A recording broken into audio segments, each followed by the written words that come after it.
Coach, you there?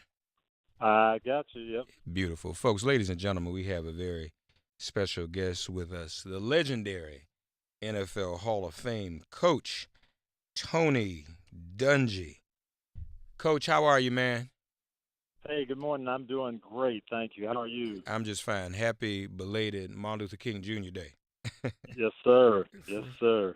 um, the first, that's right, you're the first African American coach to win a Super Bowl, right?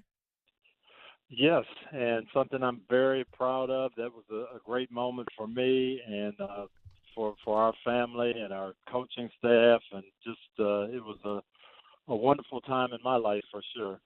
What in that vein, though, since we're just a day removed from Martin Luther King Day, what are your thoughts about Dr. King and what impact, if any, did he have on your life?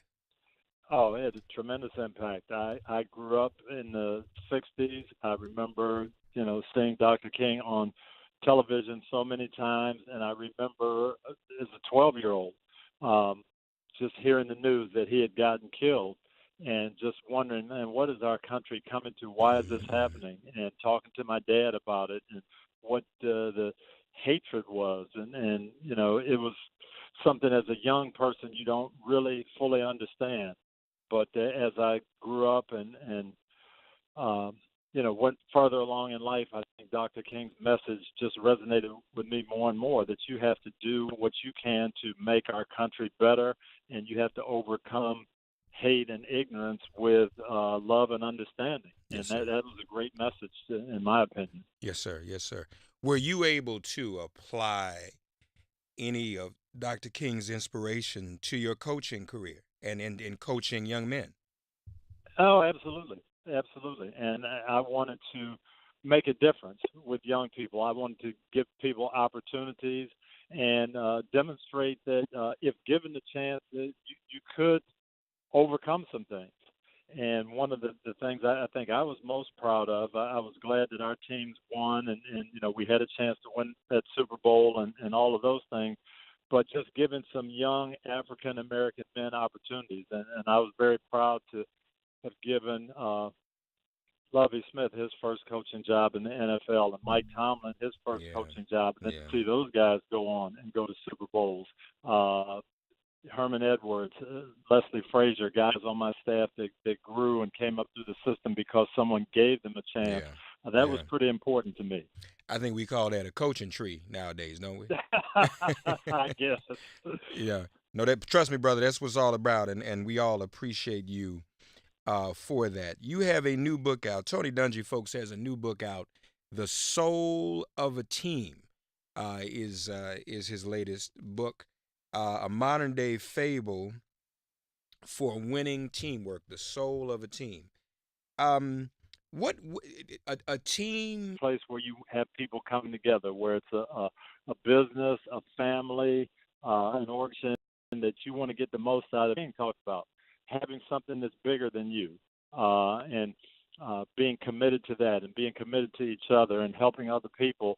That's how you put together a winning team, and that's what we talk about in the book. And this is a fictional team, by the way, folks. Uh, Yes, yeah, we thought about a couple of different ways. If you go with the reality, then it's easy to point out the positive things and say, okay, this is what this team did well, and this is what this person did well.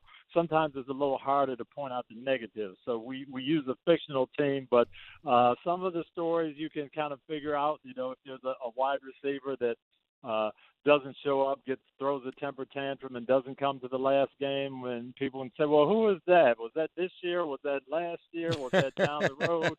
And we let them fill in the blank. Yeah, let them figure it out. So how does a team? And again, we're talking about any team, folks. Um, this is for any team. So kind of walk us, if you don't mind, walk us through some of the steps. How does a team or group find its soul, Coach? Yeah, well, the soul actually stands for four principles: SOUL. S is selflessness, and that's the first thing.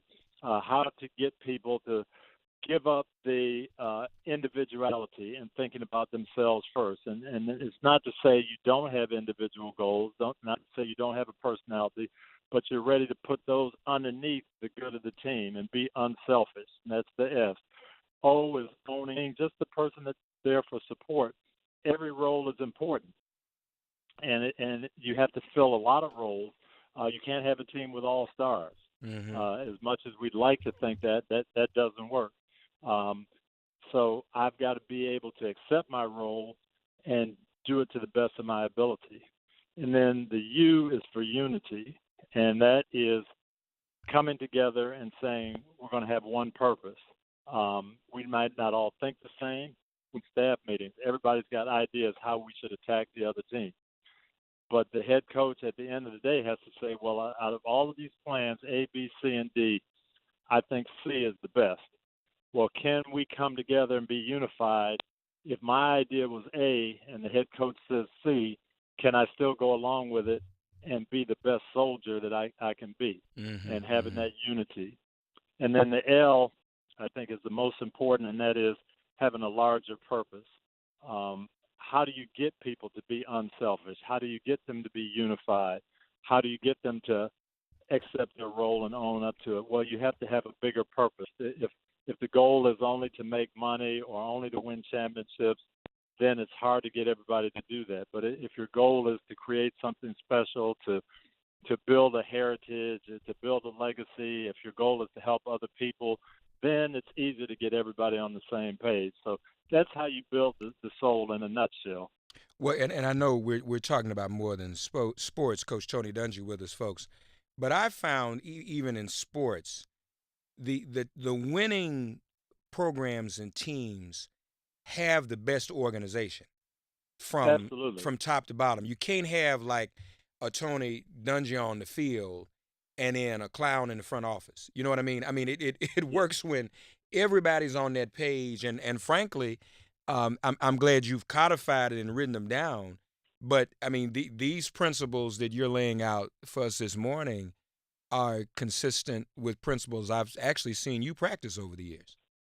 Oh, no question. And I mean, you learn it from your family, from your parents. I was blessed to start out my career with the Pittsburgh Steelers, and our owner was a gentleman by the name of Art Rooney, and Mm-hmm. he Mm-hmm. exemplified all of that from the very top. And as you say, it starts at the top of the organization, and you can just look through the NFL right now if you're an NFL fan, and you see some teams that win year after year after year, and some teams lose year after year after year.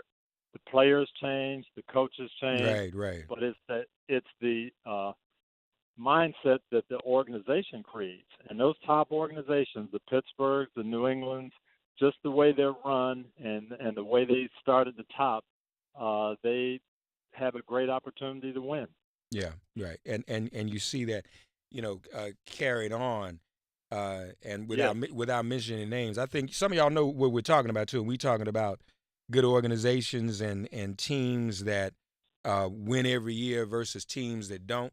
And the ones that win every year, you can pretty much see a consistent organization, and that those principles, that U and that L especially, that unity and yes. then that larger purpose. Serves a purpose, no question, Yeah. no question.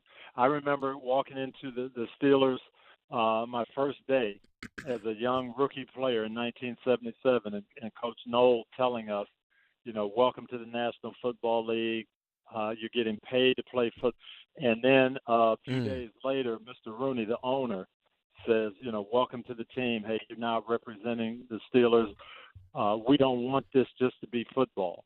We want you to help make Pittsburgh a better place to live. We want you to Right. represent our fans and our community well on and off the field. Right. And so you got a sense of, hey, I'm not just a football player.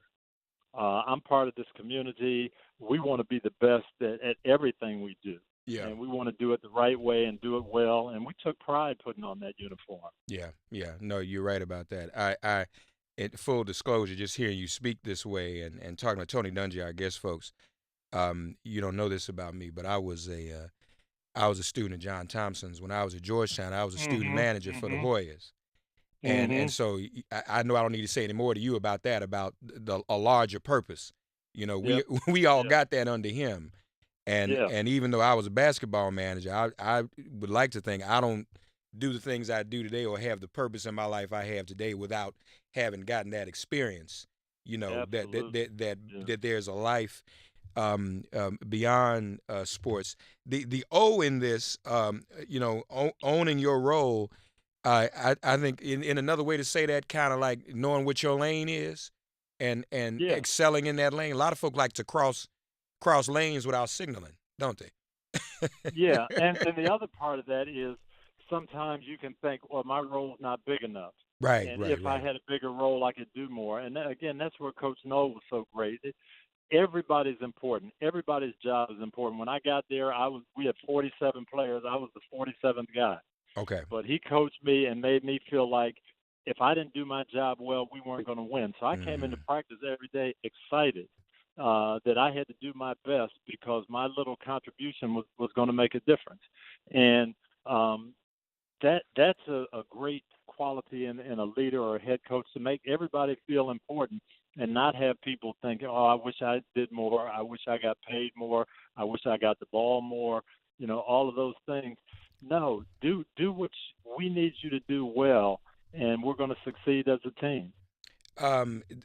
Do you miss coaching, man? I miss parts of it. I miss the relationships. I miss being around the guys. I miss uh, kind of just what we're talking about, creating an atmosphere where people can come together from Right. different colleges, different backgrounds, different points of view, but they can all work together for a common goal, and then to see that come to fruition, it's a lot of fun. So there's some things I miss, but I had a great career, and I'm kind of enjoying life right now. We also want to note that you do some work with allprodad.com. Yes. Tell us a little bit about your role with that organization, if you wouldn't mind, You Coach. know, that's a larger purpose thing too. Yeah. Just realizing that I had the benefit of a great dad and a great role model who showed me the way and directed me when I was a young kid. But everybody doesn't have that, and if you didn't have it, sometimes you don't realize how crucial that is to pass on to your kids. So that's what Hmm. we try to do with men: just let them know how important their role as a father is. Give them tools to do it a little bit better, and it started out as a small organization in Tampa, Florida, where I live, but it's grown into 49 states now, and something we're really proud of. That's allprodad.com.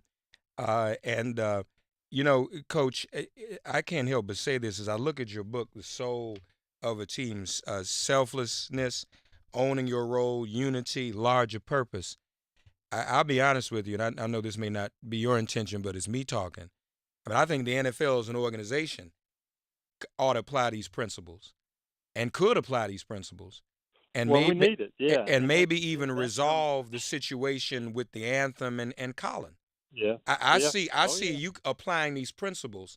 And I know you made a suggestion. You said if you were coaching, you would say, okay, well, rather than the knee, brothers, or in addition to the knee, you have some time in my coach's post game press press conferences. conference. Yeah. Yep, yep. I'm going to give you time. Let's talk about the issues, what you want, and talk about some of the solutions. And you guys take 15 minutes of my press conference, and we'll get that Right. out. Right. And you won't have to feel like you only have 2 minutes, or you can only do it during the national anthem. That's the only way you can get, Right. uh, recognition of the problem.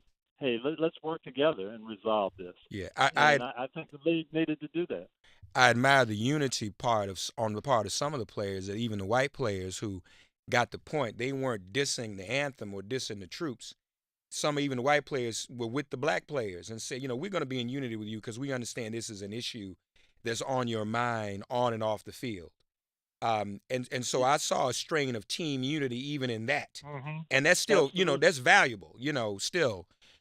We don't need anybody like Trump trying to divide these players and for any political purpose. But no, this is great, man. So are you interested in being NFL commissioner one day? No, I am not. I am not. I will advise the commissioner, and I'll be there to be a consultant for him. I do not want that job. So you were not giving me permission, coach, to start a draft Tony Dungy campaign for committee. You're not giving me that No, permission. no, Okay, I just want to be no, sure. no, no. All right, brother. Well, my brother, I have a lot of respect for you, and me and the members of my family have always had a lot of admiration for you. Solid brother, solid coach. He's built a coaching tree too, man. The soul of a team, a modern day fable for Winning Teamwork by Tony Dungy. Check it out. He's a man of God as well, a very spiritual Amen. man on a very spiritual walk. And we applaud and admire you for all of that, Tony Dungy. It's a pleasure to speak with you, okay? Thank you very much. The book just came out today. That's right. People can get it online or any bookstore, any of your local bookstores. So thank you. I appreciate you giving me this time. Yeah, and I failed to mention that it is good timing because the book does come out. It came out Martin Luther King week, y'all. So that in and of itself is historic and meaningful. And I think these are principles that Dr. King would definitely Dr. agree King, to, yes, because he absolutely. applied them in Absolutely. many ways in his life and in the movement. Yeah. And if we all did this even as a people, we'd be a lot farther along. Soul of a team, selflessness, owning your role, unity, having a larger purpose. The soul of a team. We all are part of some team somewhere. Yep. Some even on just our roof. There's supposed to be a team under our roof, not folks just passing each other in the night. Amen. Amen, Coach. Amen. Amen. And that comes back into All Pro Dad too. I mean, we all used to sit down and have dinner together and not just running back and forth and eat fast food. So, these are things that can be applied, and I hope people will consider them, read the book, and take it seriously. It's available everywhere. The Soul of a Team by best-selling author, Coach Tony Dungy. Thanks, Coach, man. I hope we talk again sometime, okay? Hey, yes, sir. Thank you. God bless you, brother. Appreciate Take it. care. God bless. All right. Peace. Take care now. Bye-bye.